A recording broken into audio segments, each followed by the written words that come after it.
তোমাদের পূর্ববর্তী জাতিরা এই যে যে মূর্তি ছিল, এই মূর্তিদের ইবাদত করতো, তোমরাও সেম তোমরা তাই ইবাদত করো। তখন শয়তানের কথা শুনে পারা ইবাদতে লুটিয়ে পড়ে। তখন নূহ আলাইহিস সালাম তখন উপস্থিত। তখন নূহ আলাইহিস সালাম বলে এই মূর্তি পূজাকে ছেড়ে দেওয়ার জন্য। 950 বছর ধরে তাদেরকে দাওয়াত দিচ্ছেন এই মূর্তি পূজা থেকে বিরত থাকার জন্য, কিন্তু শোনেন নাই। না শোনার জন্য আল্লাহ তাআলার কাছে দোয়া করল। তখন অনেক বড় একটা প্লাবন, একটা বৃষ্টি হলো, তাদেরকে ধ্বংস করে। আর যারা ইসলাম গ্রহণ করছে তারা তাদের সেই ইসলামের সৌন্দর্যের মধ্যে আবদ্ধ রইল। এটাকে বলে শিরক। এইখান থেকে আসলো শিরক।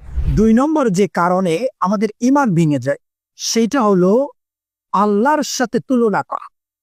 এবং এটা কেমন? যেমন আমরা মনে করি আল্লাহকে পাওয়ার জন্য এবং নিজের ছেলে সন্তান